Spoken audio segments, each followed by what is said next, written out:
Sementara itu, Badan Pengawas Pemilu Kabupaten Oku Timur menggelar pelantikan sekaligus pembekalan Panwaslu Kelurahan Desa atau PKD se-Kabupaten Oku Timur.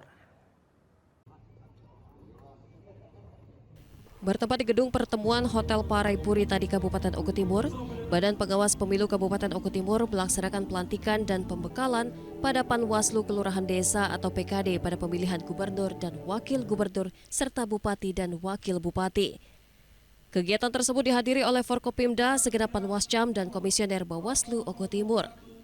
Pelantikan PKD se-Kabupaten Oku Timur yang dipimpin langsung oleh Ketua Bawaslu Oku Timur tersebut berlangsung hikmat dan lancar. Ada PKD untuk bekerja dengan baik sesuai dengan peraturan perundang-undangan.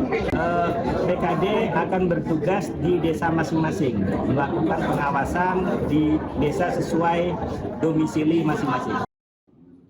Sementara Bupati Oku Timur Lanosin yang ditemui usai prosesi pelantikan menyampaikan ketentraman harus tetap dijaga dan demokrasi harus tetap ditegakkan sesuai dengan ideologi Pancasila. Ketentraman harus tetap kita jaga, demokrasi harus kita tegakkan sesuai dengan ideologi kita Pancasila. Semoga ketentraman di Oku Timur tetap terpelihara. Dari Oku Timur, Jatmiko Francisco, iNews melaporkan.